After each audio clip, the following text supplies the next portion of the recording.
मोहम्मद गौरी, जिसने आज तक स्त्रियों का सामना केवल बिस्तर पर किया था, उसे अंदाजा नहीं था कि उसके साथ आज क्या होने वाला है। उसने मुल्तान और उच्छा के राजाओं को पानी पिलाया था और वह अपने घमंड से लबालब भरा हुआ था। उसे लग रहा था कि अनहिलवाड़ा की एक भारतीय महिला शासिका मुट्ठी भर सोलंकी राजपूतों की सेना के साथ उसका क्या बिगाड़ लेगी। मोहम्मद गौरी की आंखों के सामने फतह का जश्न कौंध गया, पर उसकी कल्पना उसके रक्त रंजित भविष्य को नहीं देख पा रही थी। गुजरात की धरती से वह अपना घमंड और पुरुषत्व दोनों हारने वाला था।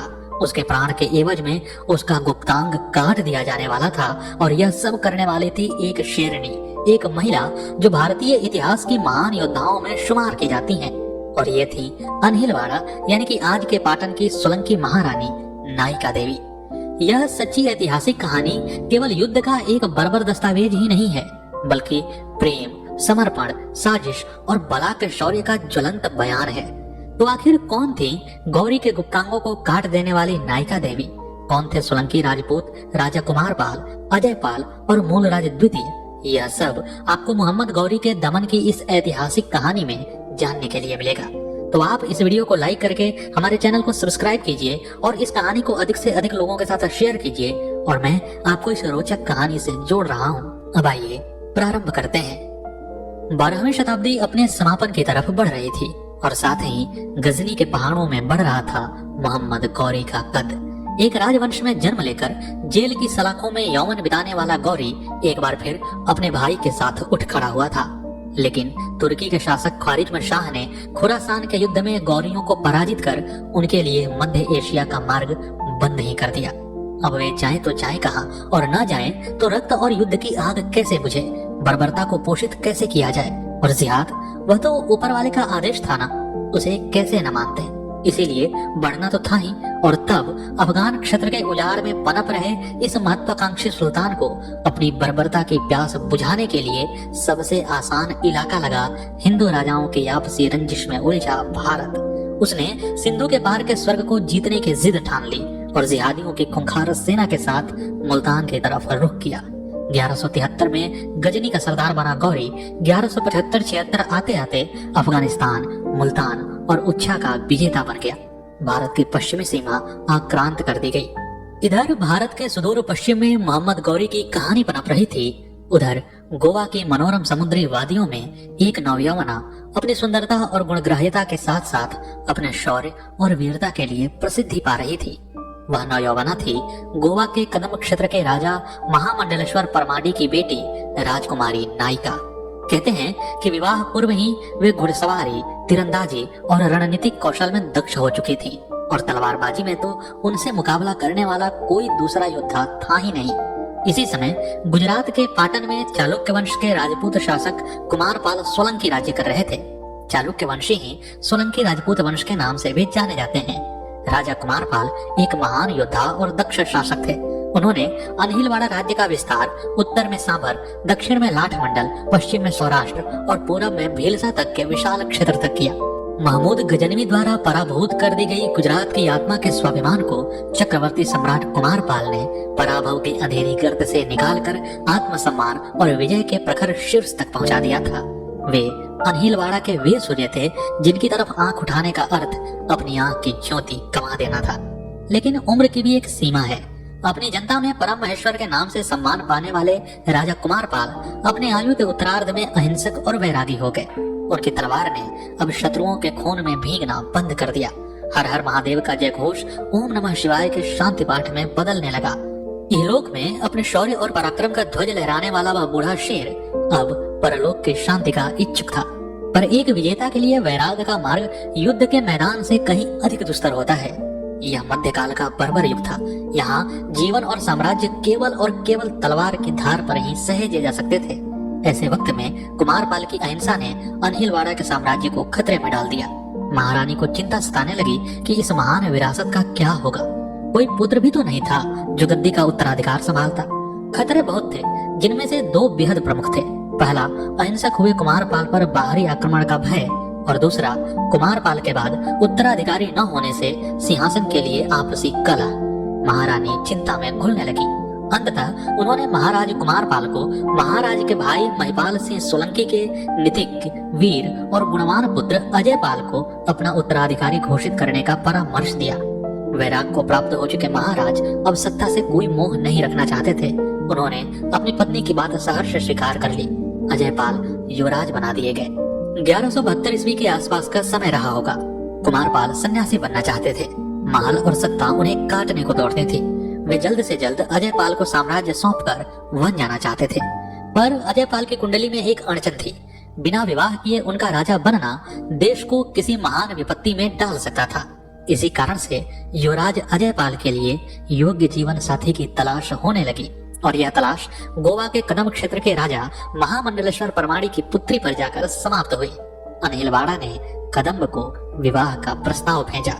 चूंकि अनहिलवाड़ा कदम्ब से ताकतवर था, इसलिए इस प्रस्ताव के शब्दों के पीछे संबंध का प्रिय आग्रह नहीं बल्कि आदेश का तल्ख स्वर छपा हुआ था।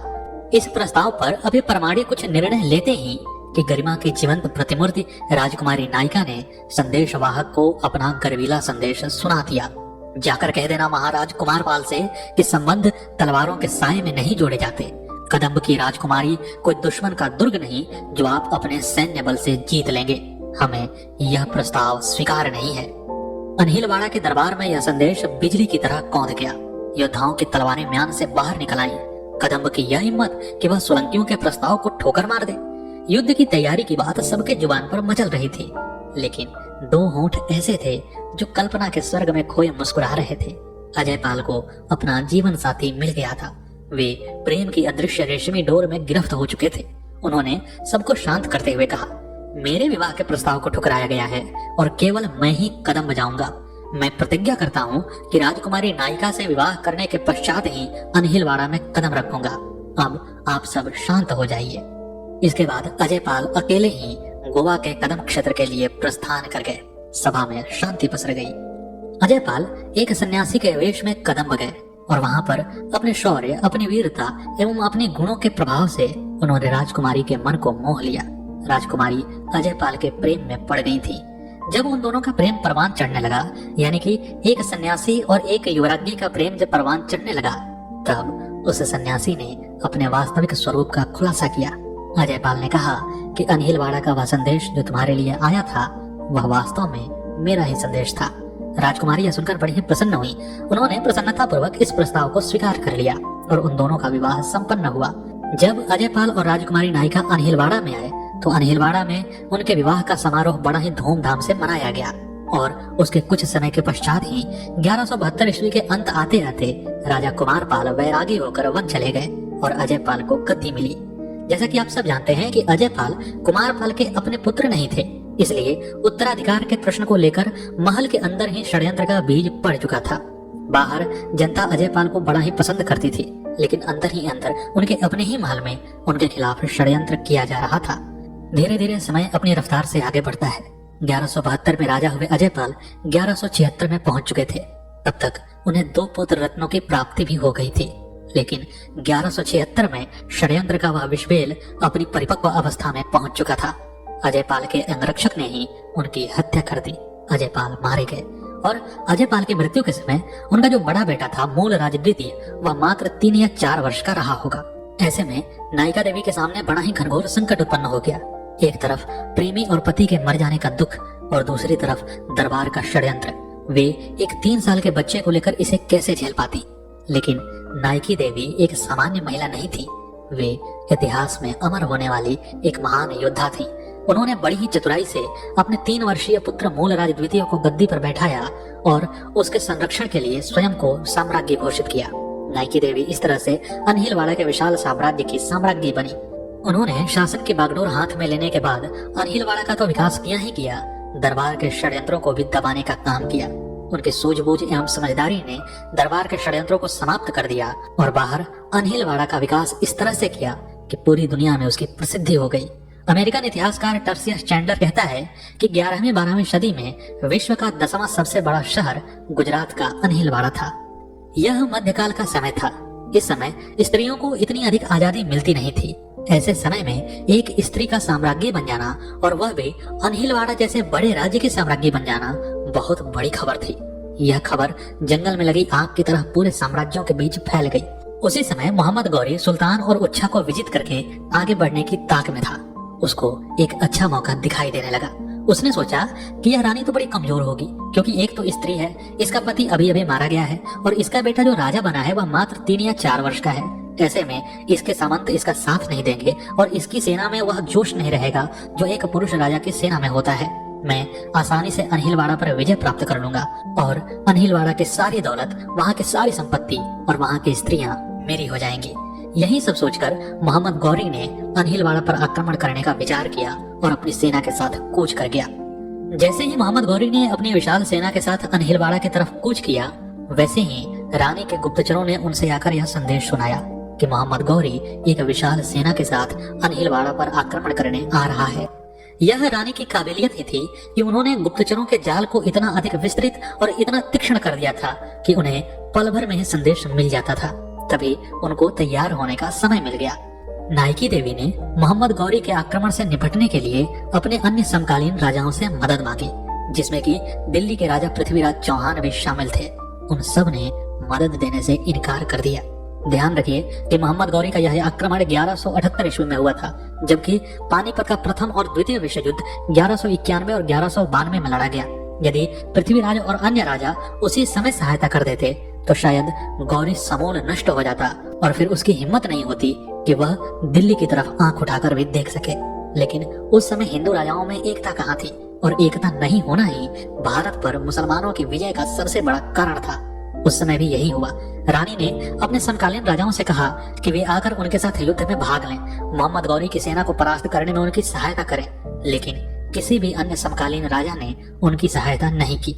उनकी सहायता की तो केवल कुछ चालुक्य वंशी सरदारों ने, जिनमें से कि 3 प्रमुख रूप से जाने जाते हैं, नद्दुला चहामना के प्रमुख केहलन देवा, जालौर चहामना के प्रमुख कीर्तिपाल और अरबुद परमारा के प्रमुख धारा वर्षा। एक तरफ रानी अपनी तैयारियों में व्यस्त थी और दूसरी तरफ अपनी विजय की आश्वस्ति में डूबा हुआ मोहम्मद गौरी कदम दर कदम बढ़ाता हुआ गुजरात के नजदीक आ पहुंचा।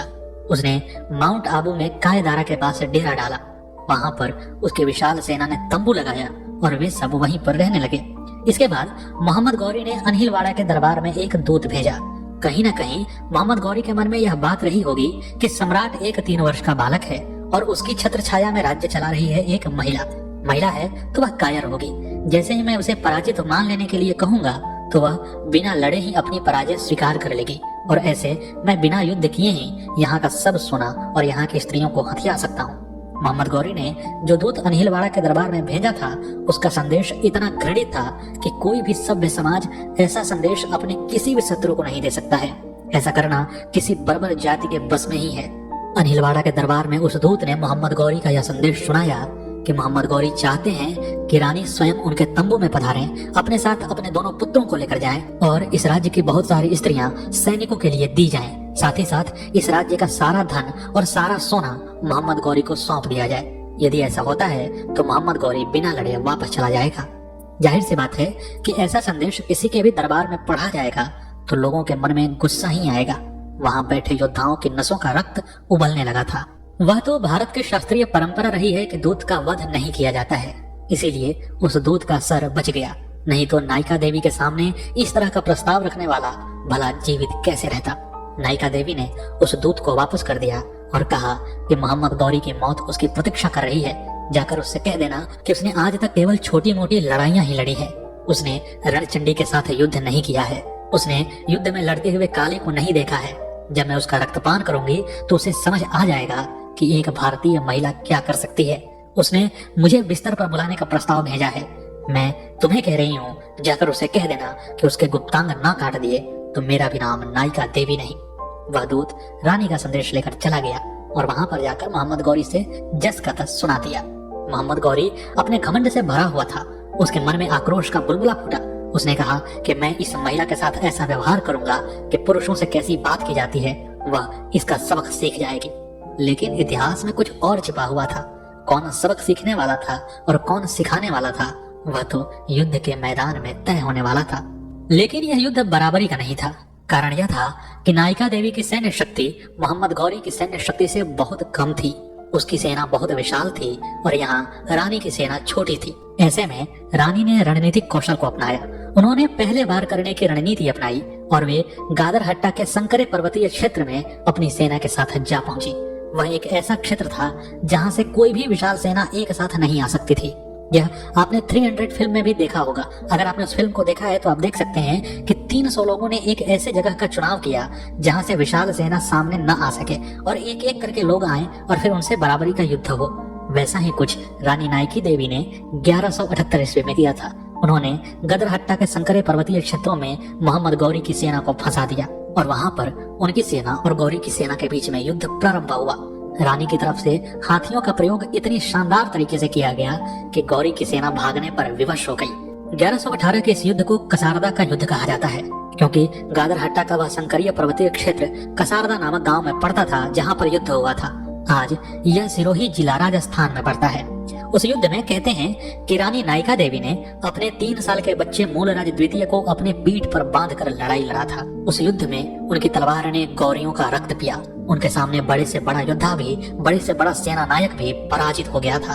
अंत में गौरी जान बचाकर भागा। उसकी सेना बमुश्किल से अपने जान को बचाकर भाग पाई, लेकिन रानी ने उसका पीछा किया और पीछा करते हुए जंगल में मोहम्मद गौरी को जाकर पकड़ लिया। मोहम्मद गौरी नीचे जमीन पर गिरा हुआ था और रानी तलवार ताने उसके सर पर खड़ी थी। इस अवस्था तक आते आते मोहम्मद गौरी का घमंड चकनाचूर हो गया था। वह अपनी हैसियत समझ गया था। उसने आज रणचंडी को युद्ध में लड़ते हुए देखा। उसने काली को देखा, दुर्गा को देखा। उसे पता चल गया कि भारत की एक महिला क्या कर सकती है। वह रानी के सामने नतमस्तक हो गया। गिरे गिरे ही उसने अपने प्राणों की भीख मांगना प्रारंभ कर दिया। एक योद्धा जब युद्ध में अपने प्राणों की भीख मांगता है तो यह बड़ा ही हृदय विदारक दृश्य होता है। इसे देखकर कोई भी पिघल सकता है। फिर तो नायिका देवी एक माँ भी थी। उन्होंने उसको माफ करने का निर्णय लिया, लेकिन जो उसने संदेश भेजा था वह इतना घृणित था कि नायिका देवी के दिमाग से उसकी वह बात निकल ही नहीं रही थी। उसने अपने बिस्तर पर उनको आमंत्रित किया था। नायिका देवी यही सब सोच करके उसके प्राण को तो छोड़ देती हैं, लेकिन उसके गुप्तांग काट देती हैं। अपना पुरुषार्थ और अपना घमंड दोनों ही गादरहट्टा के पास उस कसारदा के युद्ध में हार गया था। उसके बाद कहते हैं कि गजनी वापस लौटा और फिर दिल्ली तक चढ़कर आया, लेकिन उसने कभी भी पाटन की तरफ आंख नहीं उठाया। उसने कभी भी गुजरात को जीतने का सपना अपने मन में नहीं संजोया। 1178 से लेकर 1206 में खोखर राजपूतों के हाथों उसकी मृत्यु होने तक मोहम्मद गौरी भारत पर चढ़ाई करता रहा, हारता और जीतता भी रहा, लेकिन उसने कभी पाटन की तरफ आंख नहीं उठाई। एक देवी ने एक राक्षस को अपने इलाके से ऐसा भगाया कि उसने दोबारा मुड़कर उधर कभी देखा भी नहीं, और वह देवी थी नायिका देवी। तो मित्रों, आपको यह कहानी कैसी लगी कमेंट बॉक्स में अवश्य बताइएगा, और यदि यह कहानी आपको पसंद आई तो अन्य लोगों के साथ इसे शेयर भी अवश्य कीजिएगा। इस पर बॉलीवुड या टॉलीवुड में अभी तक तो कोई फिल्म नहीं बनी है, लेकिन गुजराती में एक फिल्म है नायिका देवी के नाम से। आप चाहें तो उस फिल्म को भी देख सकते हैं। यदि इस कहानी पर बड़े बजट की कोई फिल्म बनाई जाए तो वास्तव में वह एक भव्य और शानदार फिल्म होगी। तो क्या इस पर कोई फिल्म बननी चाहिए, यह भी कमेंट बॉक्स में आप बताइएगा। मिलते हैं अगले वीडियो में अगली कहानी के साथ। तब तक के लिए नमस्कार।